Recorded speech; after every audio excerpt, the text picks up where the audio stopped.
You got some shower thoughts for me today. I do have some shower thoughts. So I was thinking, like this time of year, July, 4th of July, around that time. When it's stupid hot outside. Right. Camping is like a big thing. Like this time of year, right? Yeah.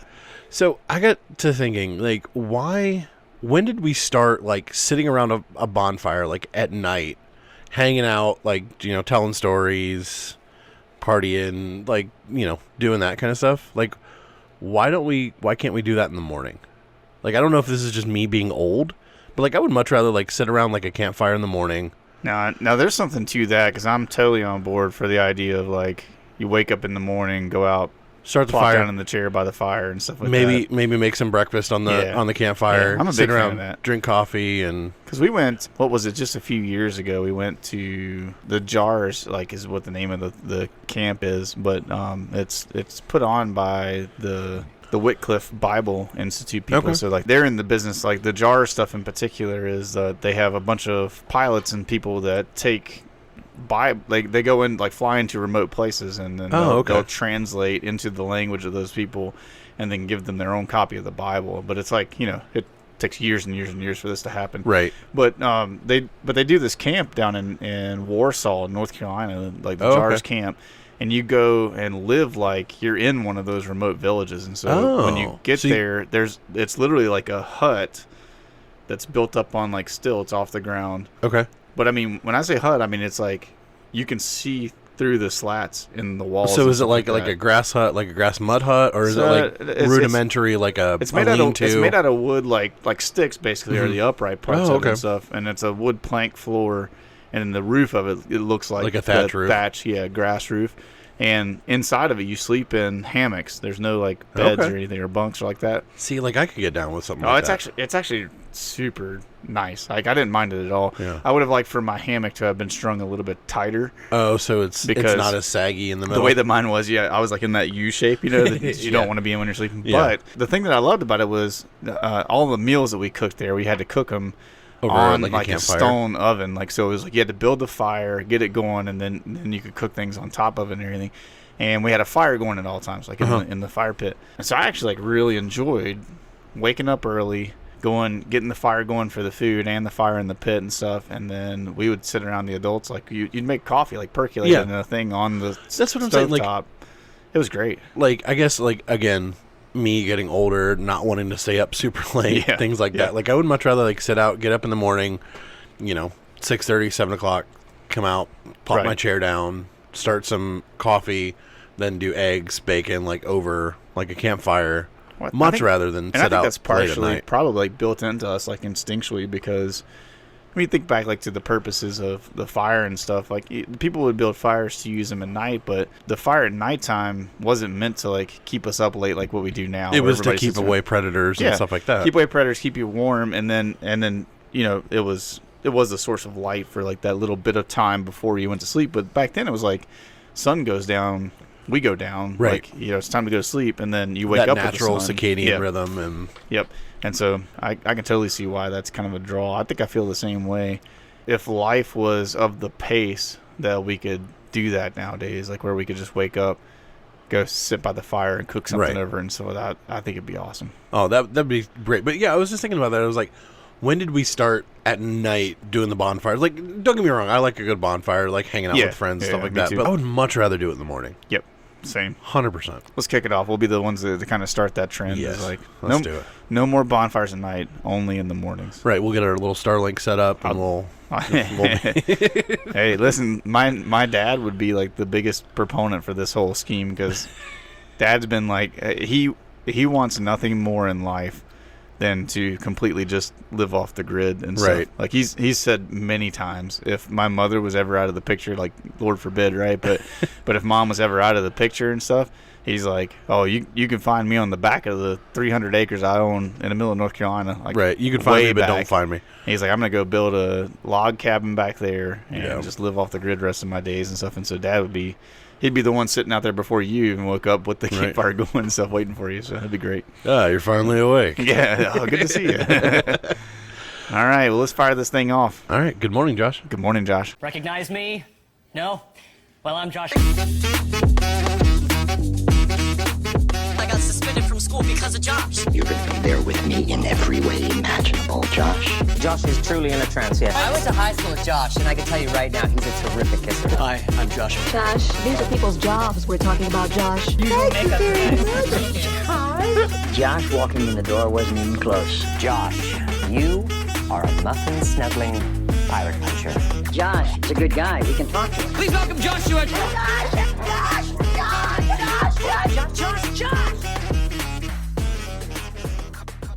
I'm so tired of the text messages from like spam accounts. Oh my gosh, dude. Do you have a moment to speak? Hey, been looking forward to seeing you. Those kinds of things. It's like, dude. Hey, I've noticed you've been looking at car insurance. We can save you, blah, blah, blah. And it's like... Yeah. I want to punch my phone every time one of them comes that's through. the thing, too. Like, don't get nearly as many spam calls anymore. It's just text messages. Yeah.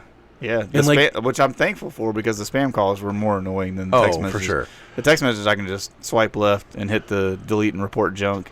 Right. And it takes care of it automatically. Yeah, but then it just changes one number in the sequence. Oh, yeah. Yeah, no doubt. Because all the ones that I've been getting recently are coming from like a 604 area code. I don't even know where that is. That's weird.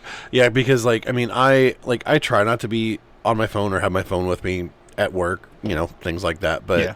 I have to because such a good employee. My son, has heart condition and everything like that. And found out my middle son does now too. So I need to have my phone. Yeah. So I need to have my phone with me at all times in case something happens. So I could not imagine. A text message is so easy to ignore, especially with an Apple Watch. You can just, Oh, yeah, for sure. read it and then I go through and delete them later. But I could not imagine the amount of spam calls I would get throughout the day if they didn't just text. Oh, yeah. Yeah. The texting, like I said, I much prefer the texting. I hate it, though, in the sense that that there's so many old people that are getting scammed even more now because of that, because they just don't. Bring back the Nigerian prince. Yeah. Yeah, the old school emails. Oh my gosh, things, that's the ones that I miss. miss. The chain emails, because they were funny. Oh yeah, just the really poor grammar and I loved it. It's like one of those things where it's like, how being a younger person during that generation, like you could be like, how would anybody fall for this? Grandma comes in like, oh, I just sent my life savings to this Nigerian prince and he's gonna give me so much money. Right. And it's like, no, Grandma. No, he's not. No, that Nigerian prince doesn't exist. That's actually an Indian dude named Abdul.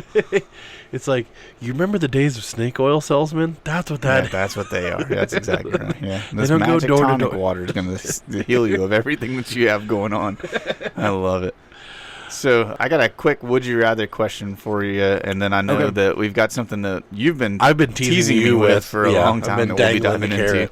So my would you rather today is, I think it's pretty easy in the sense of, I feel like you're just going to be on one side or the other of this one pretty easily, but would you rather have to speak in rhymes or speak in riddles for the rest of your life? So rhymes or riddles, which one would you rather speak in for the rest of your life? So to me, gut instinct would be riddles, but I would probably confuse myself half the time. Yeah, right? I mean, both are kind of really cool because you could make a living out of either of them. Mm-hmm. Like, if that's how you just talked, like, you could think of, like, you would be the world's best freestyle rapper because that's how you talk. So hypothetically, yes, but I was thinking about... Oh, no. So I'm with you. Like, for me, it's the rhymes. Just because the riddles, I feel like it would take too long to communicate with people, right? Like, if you're always speaking in riddles, everybody's having to sit there and go, all right, what is he trying to say now? Trying to figure it out and stuff, and it just feels like it would be cumbersome. But if you're speaking in rhymes, people could at least understand you, right, every time. But the thing that I thought of is, okay, you can only speak in rhymes or only speak in riddles, but it doesn't say that you have the ability to do so well. Oh, so, I didn't think about that. So if it's like you can only speak in rhymes, like, if you're Eminem. Yeah, that's Eminem. That's a walk in the park, yeah, right? Like they just start rounding it off the top of their heads. They can make anything rhyme. It's like that one guy that goes on the internet and he's like, "Give me a word, 3 words," then, like really crazy words. Yeah, and he just goes off on it. It's like if you have that ability, speaking in rhymes sounds great. Great, yeah. If you have our ability, oh boy, speaking in rhymes sounds like torture because yeah. Inevitably, every time somebody says you have to come up with a rhyme, the word orange comes into my head. Oh, for sure. Like, without a doubt. Yeah. It's just stupid things like that. So I'd have to figure out how do you rhyme this, and how do you rhyme every statement that you're going to say from now on, if it's not just an ability that you're given. Now, if it's something that's just like innate and you can do it, then yeah, rhyming's easy. But the riddle one, I thought, like, same thing, right? If I can only speak in riddles, but it's up to me and my brain power to have to come up with the riddle. Yeah. It's like, I'm never going to be able to communicate. Can we just take a minute, though, that is probably the most underutilized Batman villain? The Riddler? The Riddler? Oh, 100%, yeah. Dude, could you imagine, like, the Riddler, like, in modern-day Batman? Like, how terrifying that could be? Yeah. Yes. I think, yeah, in modern context, the Riddler could be amazing. Yeah. Especially with the help of AI and stuff like that to write riddles and all that. Yeah. It'd be so good. But at the same time, can we also just throw back to Jim Carrey and how good he actually was as the Riddler? Even though, like, and I know we've talked about it, how campy that movie is, and how bizarre and off the wall. Way over the top on everything. But such a good, chaotic performance. But who saw, who would, outside of maybe the Cable guy, we never saw another instance before that of Jim Carrey, like, being that dark villain. Yeah, like he was the Mask and that type of stuff. That's what we knew him from. I mean, zany and fun. And I mean, I guess he kind of brought, thinking about it, that is like a perfect, what's the word I want to use? Like melding of those two characters, like the Cable guy and the Mask. Yeah, oh, absolutely. Into the Riddler, because you had that chaotic energy, but that sinister. I just think it was interesting that was the first time that we saw that, like his ability to kind of flip a different switch and stuff like that. And of course, now we know, hindsight, he's got so many different roles that he's played. His range is ridiculous. Yeah, well, it's you always think of, like, our childhood, like, you don't see those characters in other things. You pigeonhole those actors. I would have never pictured Robin Williams as a villain. Right. But then, what was it? Photo Booth? Yeah, Photo Booth. That comes out, and he's like that, like, really creepy old dude, and you just don't see those characters in that light. Because we knew Robin Williams as Mr. Doubtfire and the Genie, and we knew him as Patch Adams. We knew him as all these different roles where he was funnier. Good Will Hunting was the only one that I could think of, like, right offhand, that until that point that he was kind of more serious in that sense. But it's always fun to me when you see an actor that's able to, like, go from kind of being pigeonholed in, like, a certain direction and then do this, like, home run role where they knock it out of the park and stuff like that. And I thought Jim Carrey, like, for what those like you said, for being as campy of a movie as it was and stuff like that Jim Carrey actually did a really good job with that. But anyways, going back to that, I think I'm still picking rhymes. See, I don't know, I kind of would pick riddles because I'm fairly decent at solving them, so I'm hoping that my brain would, like, work backwards and kind of think of things that I've heard in the past. I know I've used them a couple of times when we did my D&D campaign. And you guys got so frustrated with it. Yeah. That's true. Yeah, I was beyond frustrated with some of the riddle things that you put in the campaign that we did. I think I did there was, like, pictures one, and there was a couple doors that had different riddles. I'm hoping that Landon will throw in some more puzzles and stuff for us, because the last one was a little bit easy that we did. The floor with the words mixed in with it. Oh, so it was all the magic words and the different, like, kinds of magic. And stuff, and so you had to find those. But that one was relatively easy. But I hope maybe we get some tough ones. Yeah, we got to work our way through and stuff. So anyways, you've been teasing this for a long time. I'm excited to hear about today's topic. It was funny because I don't know if you subconsciously did it or not, but, like, mentioning the flying into different remote places and things like that actually ties really good into this story. Okay, cool. So I asked you this a while ago because, looking up different things, like, typing into AI, like, hey, give me some weird stories and things about Ohio. So as everybody knows, like, have you heard of Goodyear? Like, the tire company? Yeah. Okay. I don't think anybody could live up here and not know about Goodyear. Well, it's really funny because Goodyear just celebrated its 150th anniversary, I think, in Akron. Yeah, I think it was 150. Because they had all three blimps up here a weekend, which, did you also know that seeing a blimp is a very rare occurrence? So that, I actually read that statistic about, like, seeing the blimps and stuff like that when that was going on, when they had all three of them out. And it strikes me as funny because I've seen the blimps, like the Goodyear blimp, multiple times throughout my life. Right. And so it's just strange. I mean, I can kind of understand it in the sense that America's a very big country, and the likelihood of seeing like the one blimp that's up in the air in your region or whatever and stuff like that at any point in time. Well, because like the Goodyear has 3 blimps, they have them like strategically placed in the continental U.S. Like you have Wingfoot Lake, which it used to be downtown Akron, but Lockheed Martin bought that whole property, which is a little cool and disconcerting because they have a big, huge hangar.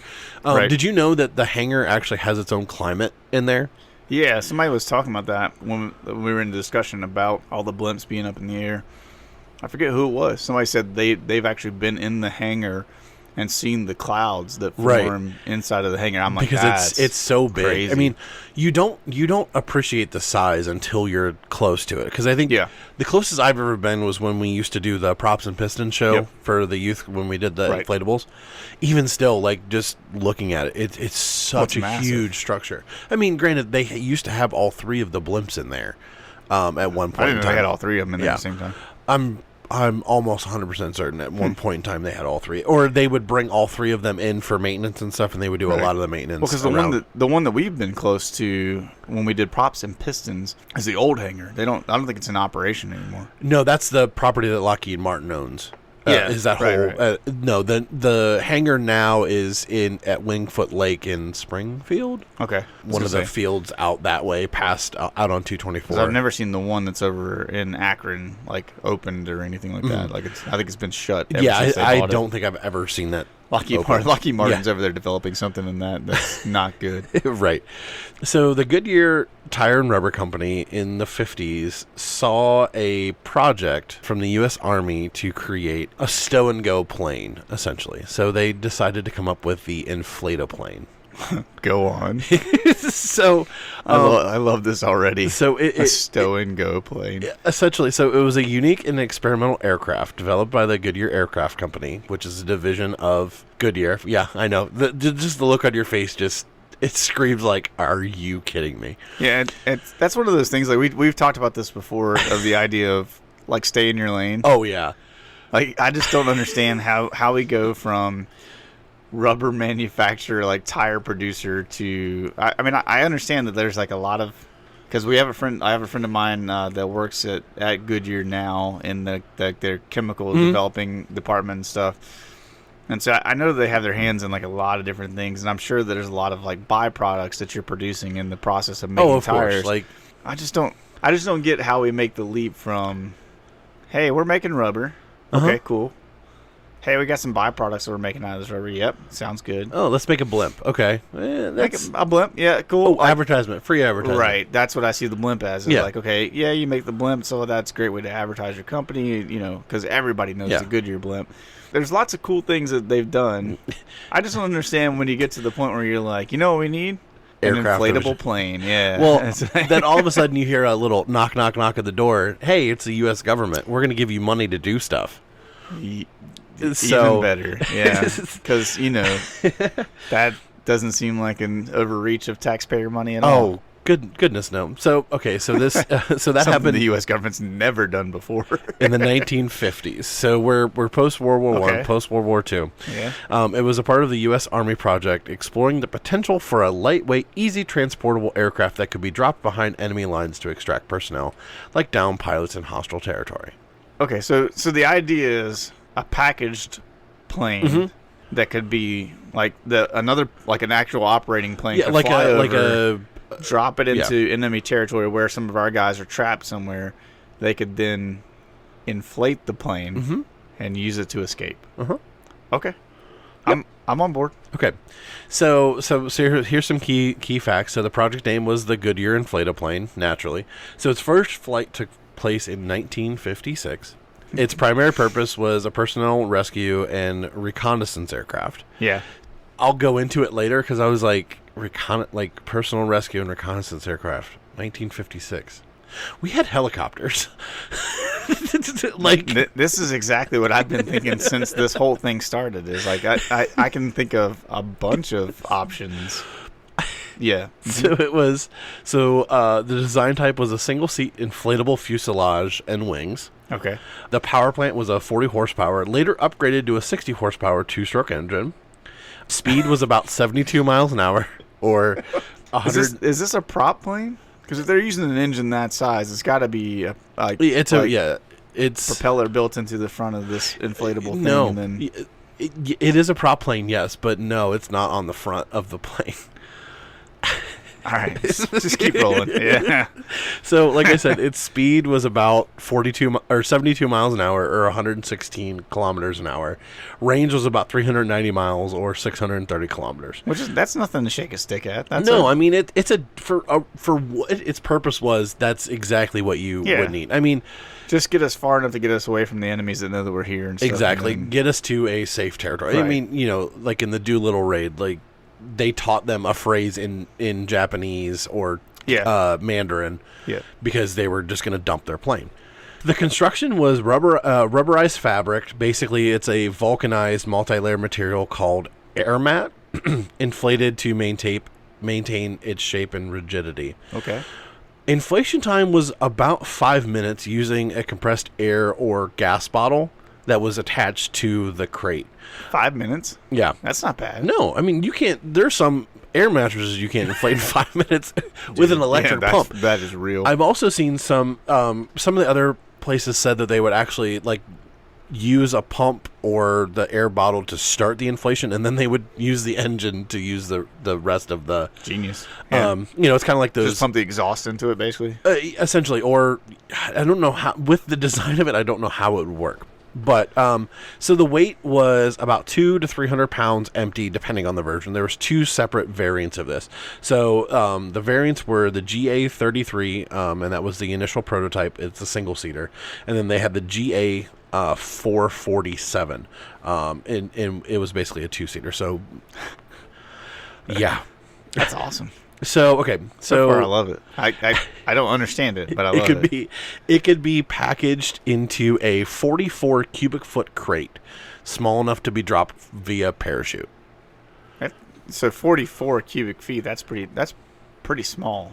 Yeah, like 4 foot by 4 foot by 4 foot ish. Yeah, something like that. So it could be dropped a little bit longer on one side, but yeah. I mean, so it could be dropped. It could be dropped from an airplane, essentially like a plane, high altitude, drops these and parachutes it in, drops close to wherever down pilots would be. So the engine, here we go. The engine was mounted above the wing, to protect it from debris to avoid blowing air into the inflated fuselage, because full of air.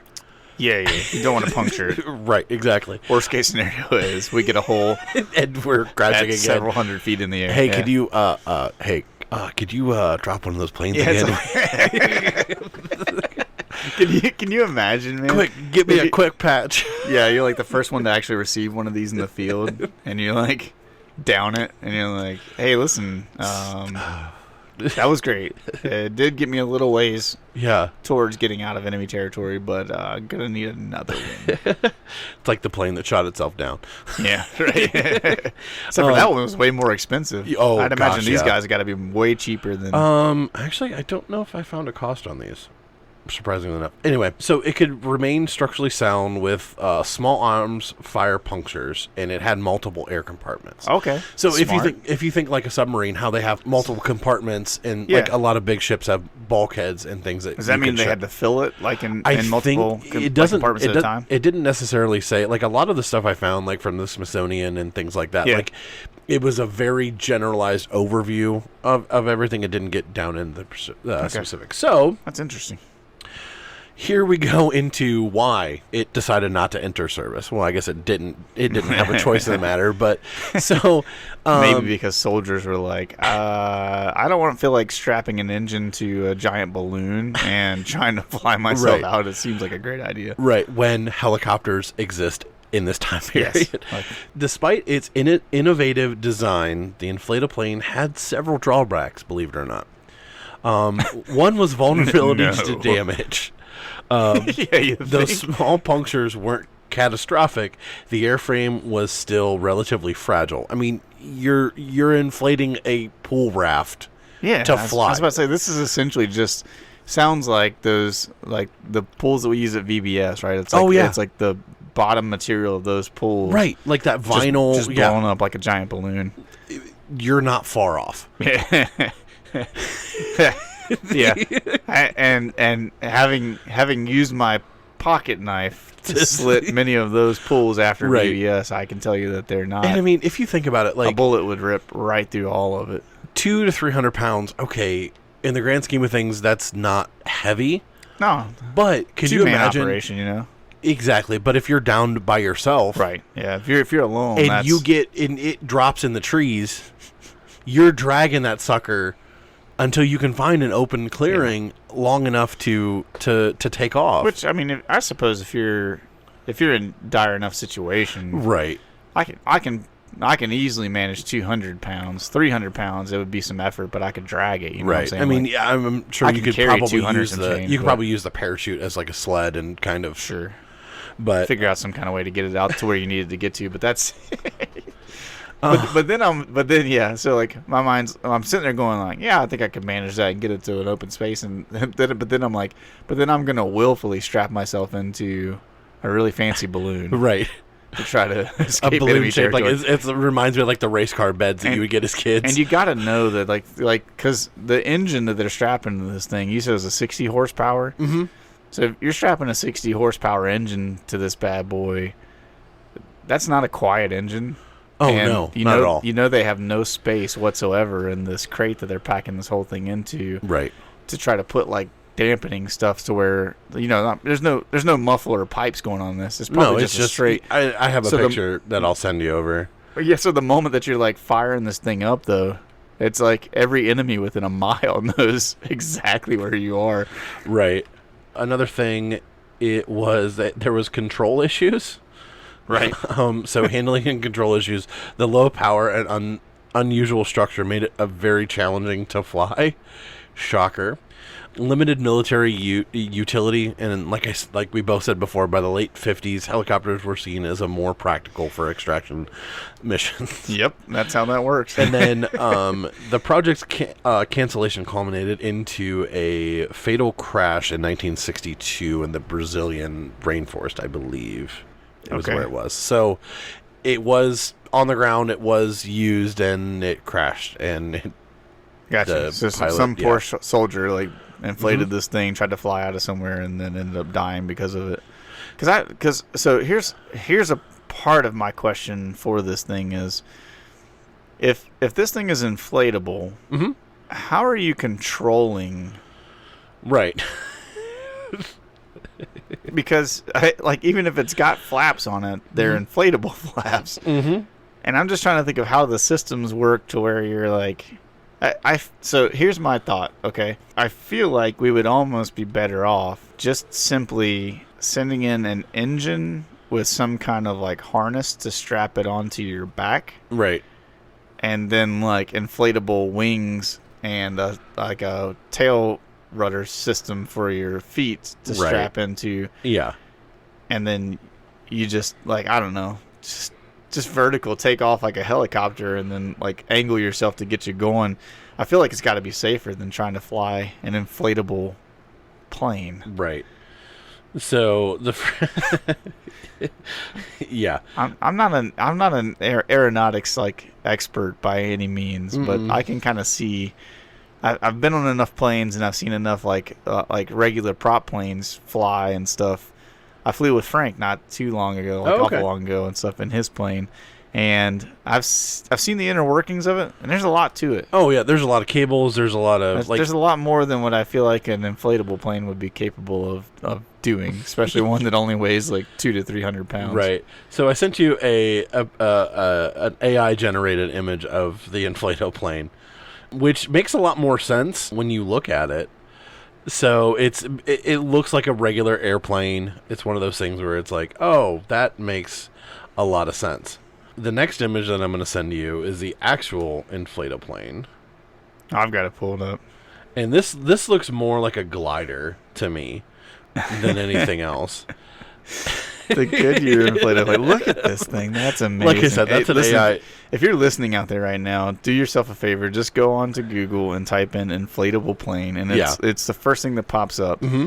You'll see it, the Goodyear Inflat-o-plane, and dude, this picture it's an inflatable glider essentially with an engine. Yeah, and that's all it is. And the engine is like, exactly what I imagine the engine being. Is like it's this tiny little like moped engine, basically strapped like way up high on a pole above the wings with the propeller on the main part of it. That is wild. So, although never adopted, the Goodyear Inflat-o-plane remains a remarkable example of Cold War innovation. No, it doesn't. And showcasing how far designers were willing to push materials and ideas. Which, honestly, like, you probably got some inventions that you don't realize came out of this. Yeah, because sure. of the way for that they sure. vulcanized the rubber and things like that. Like, that is an amazing process to begin with. I was going to say, you probably think that, like, somewhere along the lines that, like we were talking about earlier, that the swimming pools and stuff that we use today. I was going to say, you joked about it. This might have been where that came where it from. kicked off from, yeah. I'm sure that's probably the case in a sense. So that is wild, though. I just love the picture of it, man, because it's like, you know, if you didn't know it was inflated, right, looking at it, you might think, yeah, it's like a glider. It looks like it's pretty well built and stuff like that. But then the knowledge that it's inflated makes you look at it and go, oh, so that thing is just like one big soft target in the sky. Exactly. Is all it is. And what I'm thinking is, like, if I might dive, it does have a cockpit, though. Right. So what I'm thinking is the crate that it was in essentially it's basically folded in on itself like an inflatable mattress or like a rescue raft. And it would blow outwards, so it would basically form the shape right away. Yeah. And I'm guessing that, like, I wonder if the crate was somehow like involved in building that's what I'm thinking too. The cockpit and stuff too. Right, because I mean, this isn't very far-fetched with the principle of this design, because that's what they used to do with Jeeps when they were made. Like, you could drop them in and basically assemble them. You ever see that video of the guys building the Jeep in like 2 seconds? That's and then ridiculous. Taking it apart, setting it down, and then rebuilding it in like a minute. Yeah, go look that up if you've never watched you haven't seen that. There's a group of it's like 8 or 10 guys. Yeah, that are like they drive in on a Jeep, completely disassemble the whole thing, move it to another spot, and then reassemble the Jeep and then drive off it again. And it is remarkable. Yeah. So it's often cited as aviation history as a curious but a visionary experiment into unconventional aircraft design, which, again, I mean, it's definitely that. Like, and I do wonder, like, what are some of the things that we gain from it in the long run and everything. But at the same time, I could totally see why the soldiers were like, maybe not, you know. It's like we both said, those helicopters look really enticing right now. in a world where helicopters existed at this point, it was just. So it was a good idea behind the times, though. Is the problem. Like, if that idea would have come out pre-helicopter, then like World War I, if I'm a soldier, I'm like, I'd send one of those in if I'm trapped behind enemy lines. But if there's the option for a helicopter or a motorcycle, I'm probably going to pick those. So some inflatable planes are preserved in museums, including the Smithsonian National Air and Space Museum and the Goodyear Air Dock in Akron. Oh, is there an actual full-size one at the Smithsonian? Mm-hmm. Yeah. And in Akron? Yes. Where in Akron, I don't know. Oh, we need to find out. So that's close by. So then, like I was telling you, I went down a rabbit trail after doing all this research. So do you know when helicopters were first put into military service? First put into military service? Yeah, like roughly. I have no clue because I don't have a concept. Because I know that when we go to Vietnam, helicopters are heavy. Oh yeah, like real heavy in that war. But prior to that, I don't know. I would say probably in the 50s, like early 50s, maybe. 1942 was actually so the early 40s was right at the tail end of the World War II. Yeah, basically by about the time that the U.S. enters into World War II. What was the first military helicopter? It is the Sikorsky R-4. It was the first mass-produced helicopter and the first used operationally by the U.S. It was mainly used for search and rescue missions and medical evacuation. And it was an ugly helicopter, too. Yeah. So 1944 to 1945, it saw combat support in the China, Burma, India theater, making it the first real deployment of helicopters in a military role. International context, Germany experimented with helicopters earlier. The Flettner FL-282... Good old German engineering. It's a Kolibri.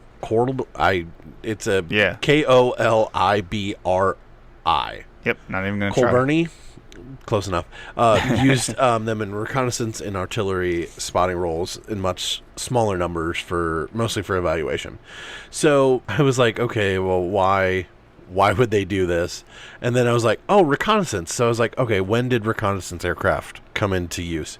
Right. Spy planes are formerly known as reconnaissance air, entered military service during World War I. So early 19 teens. Okay. Usually, basically the B2E or BE2, sorry, and the Albatross C3, British and German respectively, were used to observe troop movements, photograph trenches, direct artillery fire, things like that. Which back then, those were basically just like regular airplanes. Exactly. They're just like flying over areas to kind of spy on stuff. Yeah. And then World War II, you had the Havilliard Mosquito PR variants, which was the British. You had the F5, I believe that's the F5 Phantom. I used to know, or the P-38 Lightning. Basically, it was a variant of the P-38 Lightning. Okay. Mapping, pre-bombing, reconnaissance, Cold War era, the Golden Age. Right. You get the SR-71 Blackbird. Yeah. Blackbird, yep. Then that led me down another rabbit trail. Which is like, if you've never looked into the Blackbird at all, you should do a little bit of research on that. That's a fascinating plane. So it flies ridiculously high up at ridiculous speeds and stuff. It outran a surface-to-air missile. Have you ever heard that story? No. So this is the end of my rabbit hole. Okay. While flying a reconnaissance mission over Libya in the 1980s, reconnaissance system officer Walter Watson was alerted to a surface air missile, or a SAM, launch shortly after photographing a key military site. Right. So the missile launch was picked up by their onboard warning system, and ground control confirmed it.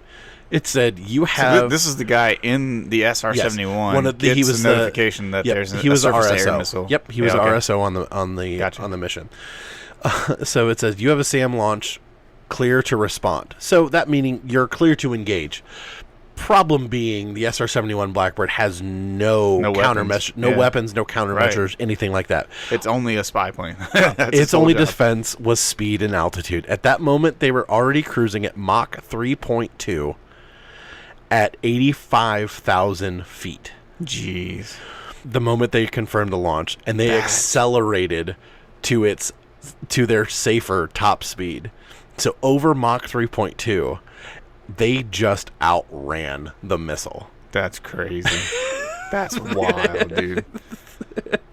So yeah, the missile never got close. They just outran it. So the missiles have a limited range in fuel, although the SAMs are fast. They can't sustain Mach 3 plus for very long. The SR-71 can maintain extremely high speeds and altitude, allowing it to simply leave the engagement zone before the missile could even reach it. It's like, that's crazy. Yeah, it says that back then that typically the SAMs would have been around Mach 2. Right. But nowadays they've developed them up to Mach 15. But yeah, back then like Mach 2 was average. So the SR-71 just straight up booked it and lost it. That's hilarious. We shoot missile at you. No. It's like, no. Nice try, guys. That was cute. The SR-71 was never shot down, despite over 4,000 attempts. Oh yeah, I believe that. For it being shot down.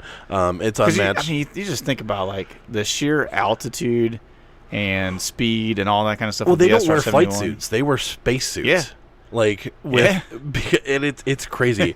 And to think like that plane isn't no longer in service. Like, we have better ones. Right. Which is absolutely... Well, another thing, because of the expansion and contraction of metal, the plates weren't fully welded together. Right. They were meant to expand and contract. Right. So when it's sitting on it would only have enough fuel to take off. Right.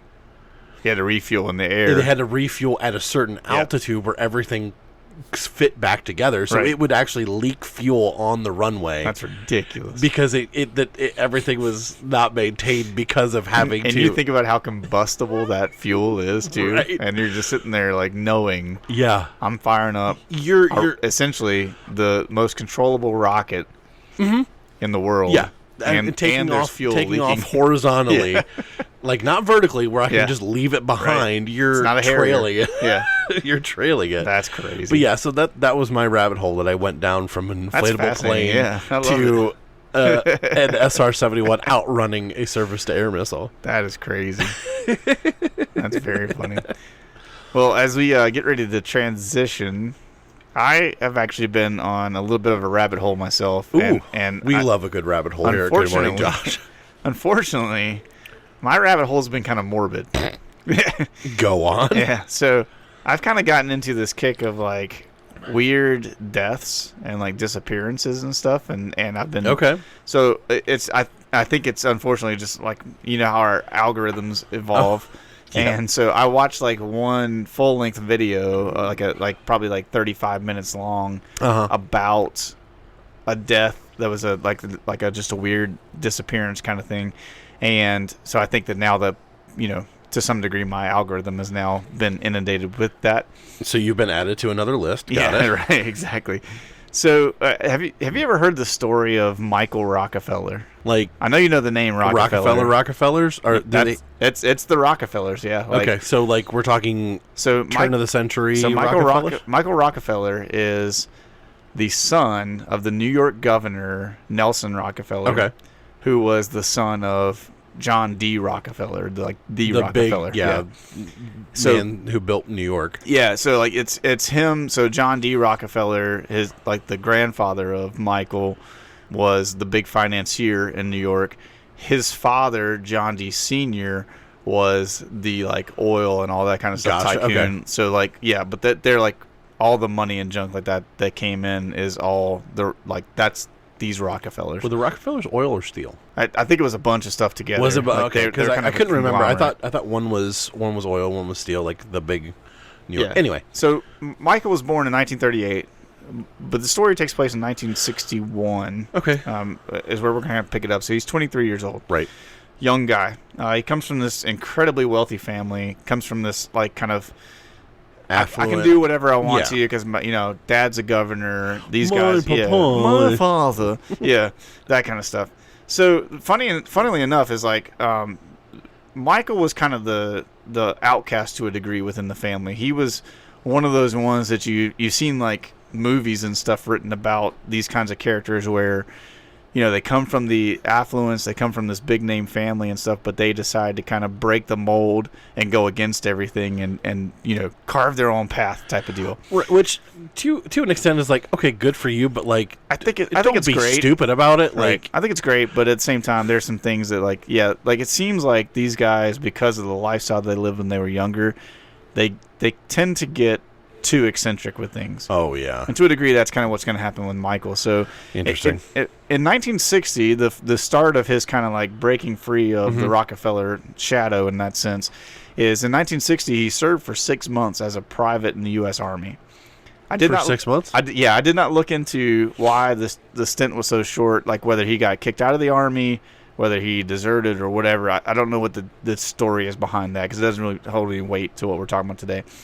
So when he left the Army, he decided to go on an expedition for Harvard's Peabody Museum of Archaeology and Ethnology to study the Dani tribe of Western Dutch New Guinea. So he basically comes out of the Army and teams up with these scientists and says, all right, I'm going to go to New Guinea to begin to kind of study this tribe. Oh, okay. I was like, wait, my mind was working. I was like, oh, isn't that the island of the cannibal? I was like, no, that's North Sentinel Island. We'll get there.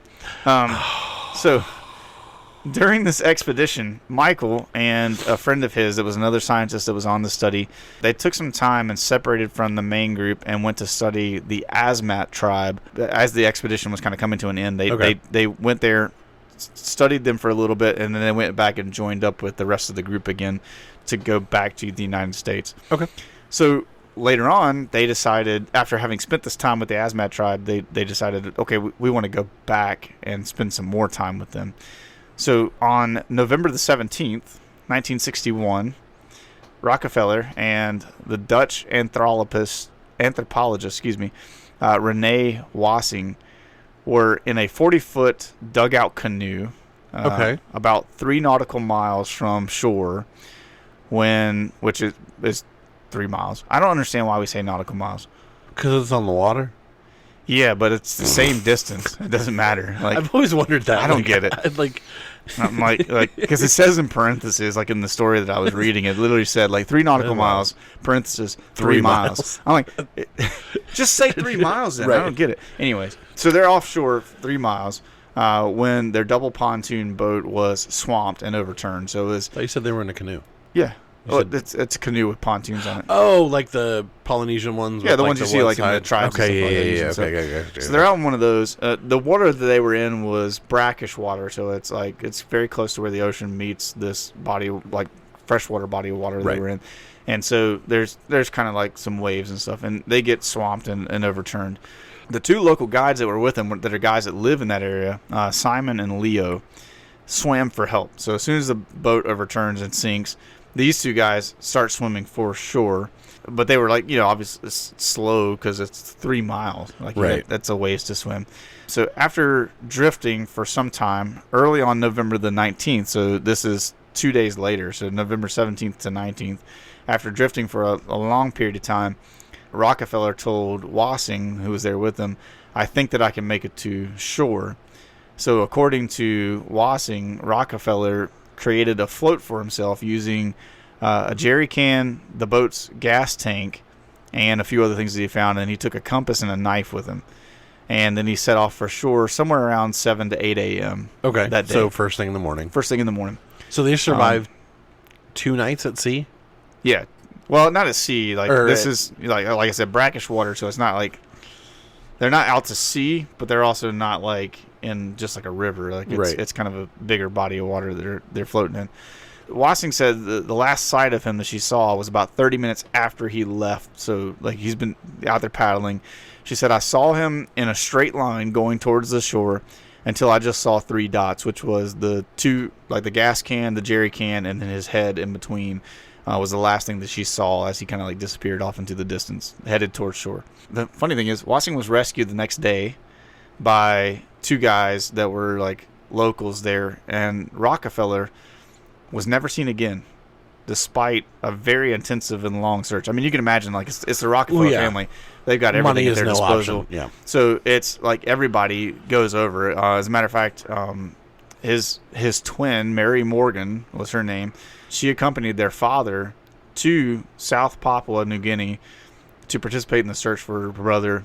She said the Dutch and Australian naval and air units had been sending out helicopters and boats to participate in the search, along with the local Dutch control officers, and many of the Asmat villagers, the ones that he had gone to like visit with and stuff and stay with, were also like out in canoes and everything, searching up and down the rivers and stuff, trying to find Michael. They were looking for some evidence of him. They just wanted to find anything. So it wasn't like a tribe that had any animosity. Like they wanted to help. Like they was more or less. Oh man.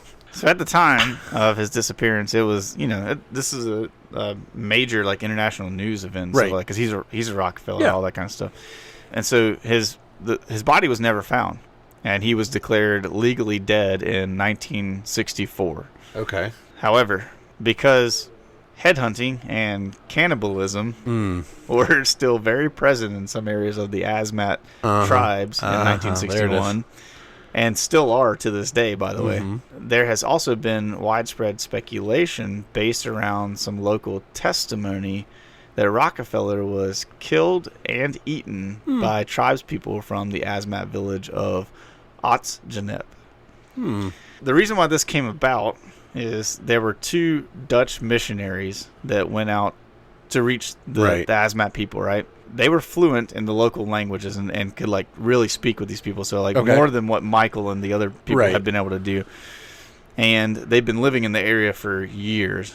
And so they began to accumulate this like story from all these people that they're talking to. The account that was repeated by, according to these guys, a large number of villagers was that Rockefeller had been found. He was pulled out of the water wearing only his underwear. And despite some dispute about whether or not he should be killed amongst the Asmat people, he was, at that point in time, when they pulled him out of the water, they disputed about it for just a little bit. And then they fatally stabbed him, or non-fatally stabbed him in the abdomen. And then he was later finished off somewhere along the Jawar River is what we know. So they stabbed him like immediately to kind of like, I'm assuming to wound him so that he couldn't fight Escape back or run away, yeah. anything like that. But it was non-fatal at that point in time. And then later he was killed. This is the story that they're collecting. So in December of 1961, 4 locals that were from the Asmat tribe that these other 2 missionaries have been collecting the information were the ones that killed Michael. 4 guys from that tribe told a minister whose name was Hubertus von Page that Rockefeller's remains and personal effects, including his head, all of the long bones from his body, his ribs, the shorts that he was wearing, and his glasses, had been divided amongst 15 of the Asmat people there. Von Page and a missionary named Cornelius both wrote the same regional supervisor, so they both heard this same story separately, yeah, and wrote to their supervisor, repeating nearly identical accounts with myriad supporting details from residents of 4 separate villages in the vicinity. So both ministers expressed a very high degree of certainty that Rockefeller had been killed by these local warriors. The motive for killing him was revenge for the killing of 5 Atz Janep residents, Faretz Jam, Osam, Akan, and Samut and Ipi. But here's the thing, they were killed by Dutch colonial soldiers under the leadership of someone else, right? Well, they opened fire on the villagers in 1958. So these guys are still holding this like grudge, 3 years later, and they're looking for a white man to basically pin it on and stuff in that sense. So the first public record that Rockefeller was killed and dismembered, and his long bones were actually turned into weapons and fishing equipment, was published by the Associated Press in March of 1962. A second investigation later that year by a patrolman named Wim on the behalf of the Dutch colonial government came to the same conclusion. Wim, when he was looking into all these things, was given a skull that had no lower jaw with it, right, and had a hole in its right temple, which are the hallmarks of the Asmat tribe. And it usually meant that he was killed as he was headhunted, and that the hole in the right temple was open so they could consume his brains after they killed him. Interesting. And so that is the story behind the disappearance of Michael Rockefeller. We don't know if he drowned or if he was killed and consumed by cannibals. So he goes missing in 1961. Mm-hmm. All these stories come out by 1962. Yeah. It took them 2 more years to declare him legally dead? Yeah. I think so. My hypothesis on this, and I did a little bit of reading after I watched the video that I saw. My hypothesis on it is that the Rockefellers didn't want that to be his legacy. The legacy is that he was consumed by cannibals, and so they waited to say, like, okay, there's been no evidence that we have in the sense that's like solid evidence to show that Michael was killed by these people. Right. And so we're going to say that he drowned and declare him like officially dead. Right. It's just like, I guess it's hard to picture historical things in a historical context and not apply modern things to it, like dental records. I'm sure, like I don't know. Dental records have been around for a long time, so I'm not sure that wasn't outside of the possibility in that sense. But what? It says dental records were first used in the identification of a mass disaster in a fire at the Vienna Opera House in 1878. Dental remains were also used. I'm actually seeing some saying that it's as early as 1758 or 1776. So, the year of freedom, baby. That's right. Yeah, you are free to let us identify you by your teeth. But here's the thing: if they had a skull from an affluent, rich family, they would have been able to identify. Well, so one of the things that I was kind of wondering though is I don't know if this guy was allowed to like take the skull He was just presented because it seems like if it's like a trophy of theirs basically. That's fair. This kill that they probably weren't giving it to him. They probably just showed it to him and were like, okay, that makes more sense. This is that dude that you guys have been searching for. We ate his brain. So what are you gonna do about it? Type of thing, you know. You gonna eat your brain now? Yeah, that's right. Stick around long enough, we'll make you the next meal. Because like as soon as you said that, I was like, oh wait, no, that's North Sentinel Island. That's not. Yeah, no, it wasn't North Sentinel Island, but it was like these relative proximity. I think it's pretty close. It's not far off. Pretty crazy. That is some intense, crazy stuff. Yeah, So. I thought it was pretty wild. Like just thinking about such an affluent family and this young guy who decides to go off and study other cultures and everything. At least he didn't. I mean, you could argue that this is, but at least he didn't do something stupid.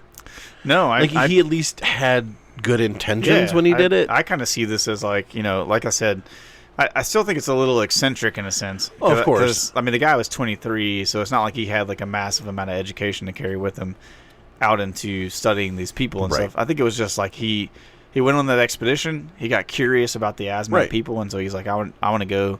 Just spend some time with them in a sense, which I understand. Like I'm to a degree, I had probably better ties and closer ties with the people in Haiti when I went. But I totally understand. Like I went and experienced this people group, and I want to go spend more time with them because I would love to go back and spend more time with our Haitian brothers and sisters over there. But at the same time, like I don't fault the guy in the sense of saying like, well, you just did something that was really stupid. I think that he had a bad circumstance of a canoe that got capsized, and I mean, because you hear these people like, oh, I'm going to sail around the world in this mega yacht, and they are lost forever. Right. I mean, this reminds me a lot of like the Amelia Earhart story. Yeah. Things like that where you don't have a definitive end of what happened. And what do we have in common with these stories? There was a woman involved in all of them. I'm gonna cut that out. I was gonna say white people, but that too. That's some white people crap right there. White people stuff right there. I may be white, but I ain't that white. All right, we're ready to wrap this up. Let's tell the people what we want them to do. All right, so whatever platform you listen to this on, whether it be Apple Podcasts, whether it be Spotify, whether it be YouTube, Podbean, give us a like, give us a follow. Check out our link tree. We finally have a link tree. Hey, let's go. So check that out. Make sure you do all the things. Click all the buttons. Share. Tell your friends about this podcast. I know we've had a few people here recently that we thought were listening to our podcast not listen to our podcast, and they finally followed us. And imagine the audacity of calling yourself our friend and not listening to the podcast. Exactly. And couldn't be us. Make sure that you also like and follow us on the socials because they are completely different. You can like something and not follow it, and follow it and not like it. So yeah, like Josh said, leave those comments too. Next episode we're doing comments, and so it was not a lot of comments this time around, so we have some things to discuss. So now you get to listen to more of us talk about random rabbit holes. But this is on you. We love when you guys interact with the posts that we put up and talk about the subjects that we throw out there. Give us your opinions. We want to hear them. We want to interact with your comments and stuff, and so we'd love to see that. But otherwise, you guys go and interact with everything. Follow us on all this stuff, and we look forward to being able to talk with you about everything soon. Yes. Hope you enjoyed Andrew over the past couple of weeks that you guys got to hear and stuff. And we'll look forward to having some more guests on in the near future. But otherwise, we will talk to you guys in the next episode. Love you. Bye.